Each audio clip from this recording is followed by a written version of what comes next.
নিজের সাবেক প্রেমিক এবং বন্ধুদের সাথে নিয়ে নিজের স্বামীকে খুন করেছে টাঙ্গাইলে এক মেয়ে। 3 মাস আগে বিয়ে হয়েছে প্রেম করে। মেয়েটির নাম হচ্ছে রেশমা এবং এই ছেলেটির নাম হচ্ছে নাইম।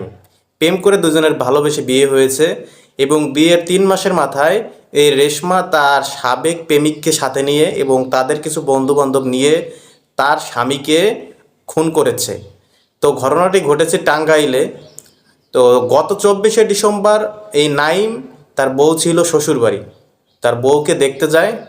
তখনই রেশমা তার পরিকল্পনাটি কাজে লাগায়। তো নাইমকে ঘুরতে নিয়ে যাওয়ার কথা বলে তাকে বাড়ি থেকে 2 কিলোমিটার দূরে একটা বালুর চর আছে, সেখানে নিয়ে যায়। তো সেখানে যাওয়ার পর আগে থেকেই তার ফিট করে থাকা তার সাবেক প্রেমিক এবং বন্ধুরা তারা সবাই মিলে তারা ধরে মেরে বালিতে আর কি পুঁতে রাখে, বালি চাপা দিয়ে রাখে যাতে খুঁজে না পায়। কিন্তু পরবর্তীতে বাড়ির লোকজন